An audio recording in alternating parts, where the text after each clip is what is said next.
जय हिंद विद्यार्थी मित्रांनो. स्वागत करतोय तुम्हा सगळ्यांचं माझ्या विदर्भ स्टडी अकॅडमी या यूट्यूब चॅनलवरती. सॉरी विद्यार्थी मित्रांनो, आवाज थोडा बसलेला आहे. तर बघा, आजच्या व्हिडिओमध्ये आपण बॉम्बे उच्च न्यायालय भरती सराव प्रश्नपत्रिका 4 घेत आहोत आणि त्याच्यामध्ये जनरल नॉलेजचे प्रश्न आहे, इतिहास आणि सामान्य विज्ञानवरचे महत्त्वाचे प्रश्न आहे. क्लर्क भरतीलाच विचारलेले हे प्रश्न आहे आणि ही प्रश्नपत्रिकाच मी या ठिकाणी घेतलेली आहे. तर व्हिडिओ शेवटपर्यंत बघा आणि चॅनलवर कोणी नवीन असेल तर चॅनलला सबस्क्राईब करा, सोबतच बेल आयकनचं बटन प्रेस करा. तर बघा, हे प्रश्न सर्व एक्झामसाठी महत्त्वाचे आहे. पोलीस भरती, कोर्ट भरती, कोर्टची शिपाई आणि क्लर्क भरती, तसेच GMC भरती, सर्वांसाठी हे प्रश्न महत्त्वाचे आहे. तर बघा, पहिला प्रश्न आहे, पंडित जवाहरलाल नेहरू यांनी डिस्कवरी ऑफ इंडिया हा ग्रंथ रिकामी जागा येथील तुरुंगात लिहिला. तर पंडित जवाहरलाल नेहरू यांनी डिस्कवरी ऑफ इंडिया हे पुस्तक लिहिले, तर ते कोणत्या तुरुंगामध्ये लिहिले ते आपल्याला सांगायचं आहे. 1944मध्ये त्यांनी हा ग्रंथ लिहिला इंग्रजी भाषेमध्ये आणि नंतर त्याचे विविध भाषेमध्ये अनुवादन केले. तर हा इंग्रजी भाषेमध्ये त्यांनी लिहिला, हे सुद्धा तुम्हाला लक्षात ठेवायचं आहे. 1944मध्ये, तर अहमदनगर या जेलमध्ये. नंतरचा प्रश्न आहे, सतीप्रथा कायद्याने बंद करण्याचे श्रेय रिकामी जागा या व्हायसरायला जाते.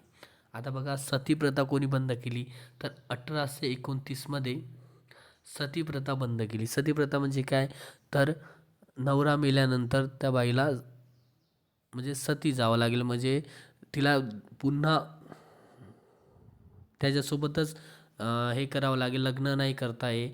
तर ही जी प्रथा आहे ती कोणी बंद केली, सती प्रथा, तर ती बंद केली लॉर्ड विल्यम बेटिंग यांनी 1829मध्ये. आणि त्याच्यामध्ये महत्त्वाची भूमिका अजून कोणाची आहे, तर राजा राममोहन राय यांनी मिळून हे सतीप्रथा बंद केली.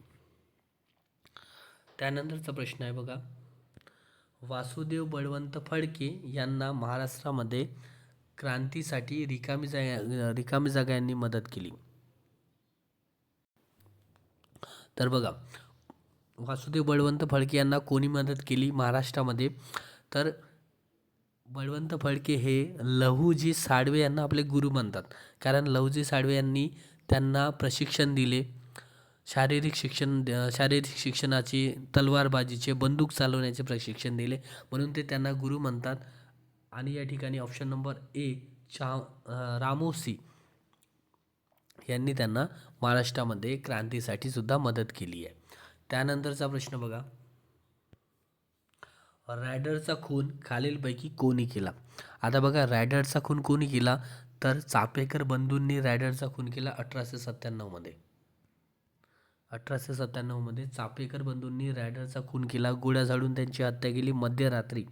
तर चापेकर बंधूमध्ये कोण कोण होते, तर दामोदर बंधू म्हणजे दामोदर चापेकर, बाळकृष्ण चापेकर आणि वासुदेव चापेकर. या घटनेनंतर दामोदर चापेकर यांना फाशीची शिक्षा देण्यात आली. त्यानंतरचा प्रश्न बघा, सरदार पटेलांची तुलना खालीलपैकी कोणाशी केली जाते. तर सरदार वल्लभभाई पटेल यांची तुलना कोणासोबत केली जाते, तर ऑप्शन नंबर सी बिस्मार्क यांच्यासोबत. का बरं केली जाते, कारण बिस्मार्क यांनी जपानमध्ये, ठीक आहे, सॉरी जर्मनीमध्ये, जपानमध्ये नाही जर्मनीत, तर बिस्मार्क यांनी जर्मनीमध्ये अनेक संस्थांचे विलिनीकरण करून त्यांना एकत्र आणण्याचं काम केलं. आणि सरदार वल्लभभाई पटेल यांनी सुद्धा जवळपास 560हून जास्त संस्थांचं भारतीय संस्थांमध्ये विलिनीकरण केलं, एकत्रीकरण केलं, म्हणून त्यांची तुलना बिस्मार्क यांच्यासोबत केली जाते. नंतरचा प्रश्न बघा, रामकृष्ण मिशनची स्थापना कोणी केली. तर ही स्थापना 1897मध्ये करण्यात आली. रामकृष्ण मिशनची स्थापना कोणी केली, तर स्वामी विवेकानंद यांनी केली, ऑप्शन नंबर सी. नंतरचा प्रश्न बघा, खालीलपैकी कुठल्या वनस्पतीत फलाअंतर्गत बीजीकरण घडून येते. तर कोणत्या वनस्पतीमध्ये, आंबा. नंतरचा प्रश्न आहे, वनस्पतींना होणारे प्रामुख्याने गव्हावरील तांबेरा हा रोग आहे, ज्वारीवरील काजळी हे जे रोग आहे ते कोणते रोग आहे, कोणत्या प्रकारचा तो रोग आहे, विषाणूजन्य, जीवाणूजन्य, कवकजन्य यापैकी नाही. आता बघा, हा जो तांबेरा हा रोग आहे जो गव्हावर किंवा ज्वारीवर येतो, तर हा बुरशीजन्य बुरशीजन्य रोग आहे. ठीक आहे, ऑप्शन नंबर सी. नंतरचा प्रश्न बघा, कॉलरा हा रोग प्रामुख्याने रिकामी जागा मार्फत होतो. तर कॉलरा कशामुळे होते? दूषित पाण्यामुळे. Option number A. त्यानंतरचा प्रश्न आहे, भूल देण्यासाठी खालीलपैकी काय वापरतात? तर भूल देण्यासाठी काय वापरतात बघा, भूल देण्यासाठी ऑप्शन नंबर डी, ऑक्सिजन व नायट्रस ऑक्साईड वापरतात. त्यानंतरचा प्रश्न आहे, जड पाण्यामध्ये कोणता घटक असतो? जड पाण्यात काय असते? हेवी वॉटर मध्ये काय असते? तर कॅल्शियमचे प्रमाण असते, म्हणून तो पाणी जड असते. त्यानंतरचा प्रश्न बघा, भूस्तर उपग्रह सोडण्यासाठी कोणत्या यानाचा तर भूस्तर उपग्रह सोडण्यासाठी कोणत्या यानाचा उपयोग केला जातो, वापर केला जातो? तर बघा, भूस्तर उपग्रह म्हणजे काय, तर जे जमिनीमार्फत सोडले जाते त्यांना भूस्तर उपग्रह म्हणतात, आणि त्यासाठी GSLV या यानाचा वापर केला जातो. PSLV म्हणजे ध्रुवीय उपग्रह सोडायचे असेल तर त्याचा उपयोग केला जातो. त्यानंतर बघा, ASLV तर संबंधित उपग्रहाचे प्रक्षेपण याच्याद्वारे केलं जाते. ठीक आहे. नंतर बघा, समुद्राची खोली मोजण्यासाठी वापरण्यात येणाऱ्या तरंग लहरी रिकामी जागा. आता बघा, समुद्राची खोली कोणत्या तरंग लहरी मार्फत मोजली जाते? ठीक आहे, तर option ultrasonic, option number C ultrasonic हे आपलं बरोबर उत्तर आहे. आणि समुद्राची खोली कशामार्फत मोजली जाते, कोणत्या यंत्रामार्फत मोजली जाते? जर असा प्रश्न आला तर फॅथोमीटर. बघा, समुद्राची खोली कशामार्फत मोजली जाते? फॅथोमीटरद्वारे. भूकंपाची तीव्रता कशाने मोजली जाते? तर रिश्टर स्केलद्वारे. नंतर आहे, रिकामी जागामध्ये गतीज ऊर्जा असते. खालील ऑप्शनमध्ये कशामध्ये गतीज ऊर्जा असते?